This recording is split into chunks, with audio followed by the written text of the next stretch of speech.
I started this investigation by investigating the death of my neighbor who died there. I'm sure.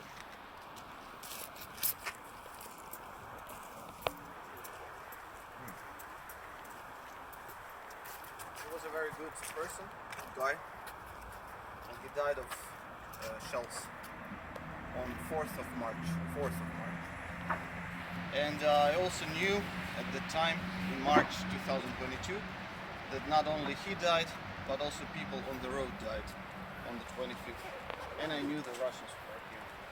And most importantly, I knew that there are a lot of CCTV cameras in the area. Yeah. And it was only 25th of February when Russians killed people on the road. There was still electricity, so I knew there is still evidence. And what pushed me to do this, besides that, because it's my home, literally, not metaphorically, and they just invaded on the 25th, and I watched them live, basically, like a reality show, where your house being invaded, of people being shot here on the street. My neighbors were pushed out of the houses, so I just couldn't keep it calm. I needed to do it. So I started doing the investigation, but I knew at the time that it was too much for me alone and my cameraman, my colleague of mine, to do the intersection shooting, because I knew there was 10 cars at least, and it's a lot for two people without budget, without anything, just with enthusiasm. So we started by doing only my neighbor, doing the research and investigation of the death of my neighbor right here. But gradually I started to come into a lot of materials, testimonies, evidence about that killing there. And most importantly, I got the CCTV server from this area, not from the supermarket, but from this area. So I went to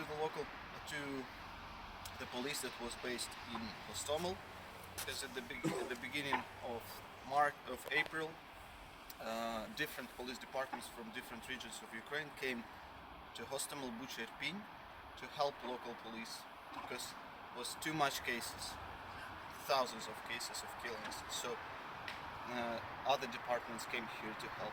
So I went to the department that was sent here, the police department, and they were not interested at all.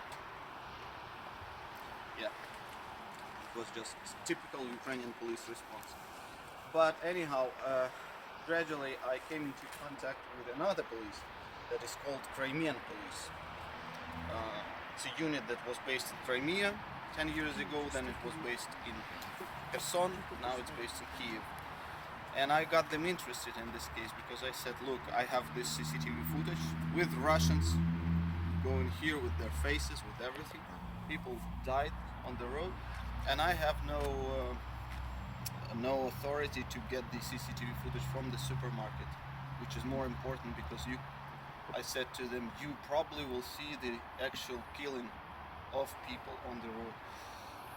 And luckily I got a very good police officer there who was very interested, very proactive, so he got the case.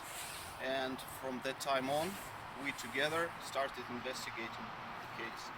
I gave him what I collected, testimonies of witnesses, CCTV footage, faces of Russians, and he, having authority, collected the servers from the supermarket, where you can basically see the being killed and the Russian faces being shown from different angles, from different angles. So yeah, and that's when we started. I think it was April or May 2022, and I think we finished in September by announcing it's called note of suspicion, that we suspect, that Ukrainian authorities suspect 5 Russians, commanders and shooters, of killing people here at the intersection. So I was filming victims, relatives of the ones who died, testimonies from all my neighbors here, and CCTV footage. And I also, with my colleague, we filmed police investigating here at the site, looking for bullet casings, looking for fingerprints, etc. and so on. And basically we have already collected maybe 100 hours of material for this film alone. Now we are editing, and the film will be I hope by fall, by autumn, on screens. And the interesting part about this incident is it might be the very first mass war crime, possible war crime, mass killing of civilians since the start of full-scale invasion, because it's only the second day of war, 25th. Second thing is the first person who was killed here was a Russian civilian. Another interesting thing that the second person who was moving, so it was a Russian who was killed, and at the same time there was another citizen moving, and he was a German. He was moving, but he survived. He was just wounded. And I'm very good friends with him. I went to Germany to meet him, to interview him, and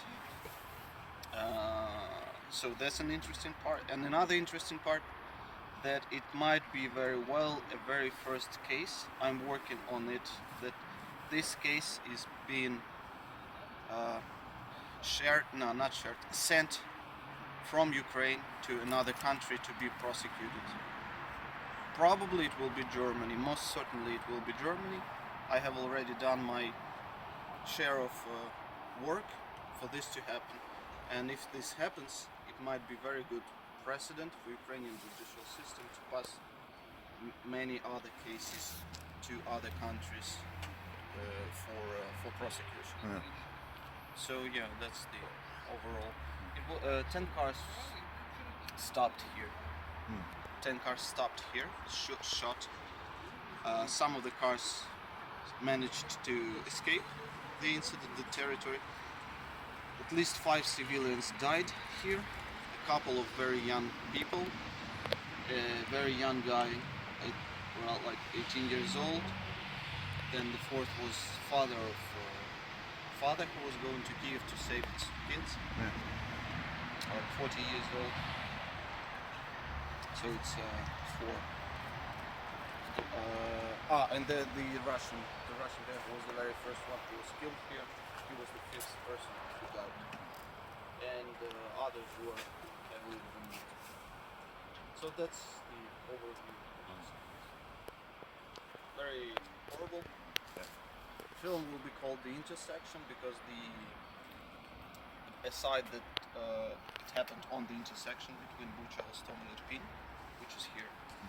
It also, the lives of these people are very kind of intersected in a way that, like, one person was looking for a body of his friend from here, finding another person's body, finding another person, and they kind of, other girl, she was moving from the bridge, she stopped to help another person here who was wounded, she got shot also, so it's very like this. Plus we have the history of all the Russians, where they come from, what they did, what tactics they use.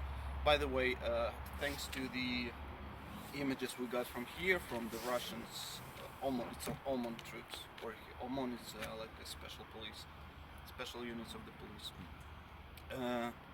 We also have identified them in other locations after that.